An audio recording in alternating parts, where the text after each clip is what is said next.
That phone call no one wants to get at 1:30 in the morning when a stranger's number shows up on your phone. You have no idea who they are or why in the world they may be calling you, and you think to yourself, this is a really bad time for a spam phone call. But it's a really unlikely time for a spam phone call. Maybe I should take this call.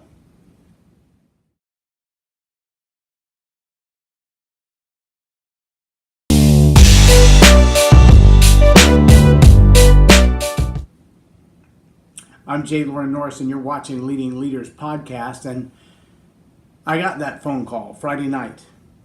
It's been a long day.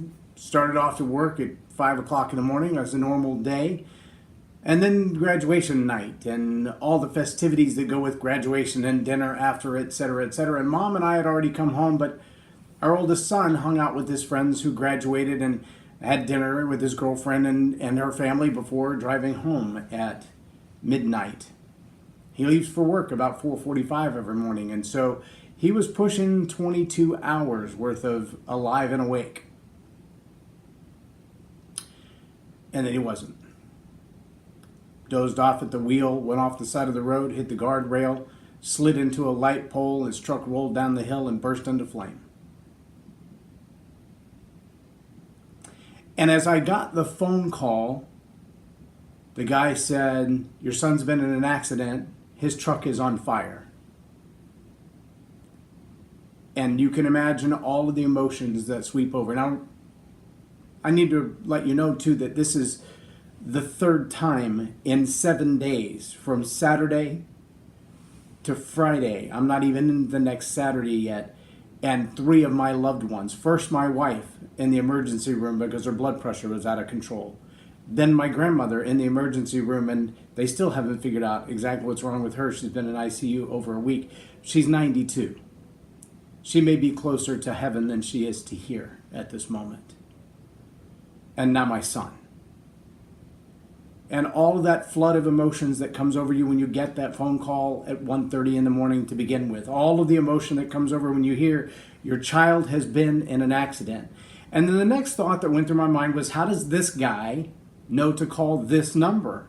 His number's from San Antonio. How would he know to call my number? And I said, can I talk to him? And he hands the phone to my son, who in a very lucid conversation, the first thing he says is, "Dad, I'm sorry about the truck. I don't think it can be fixed." I'm like, I'm just thanking God that you're alive. I don't care about the truck.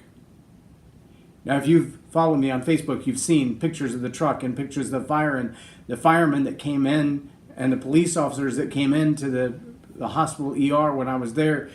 They were astounded that he got out alive. There's nothing left of the truck. It melted the wheels and tires off of it.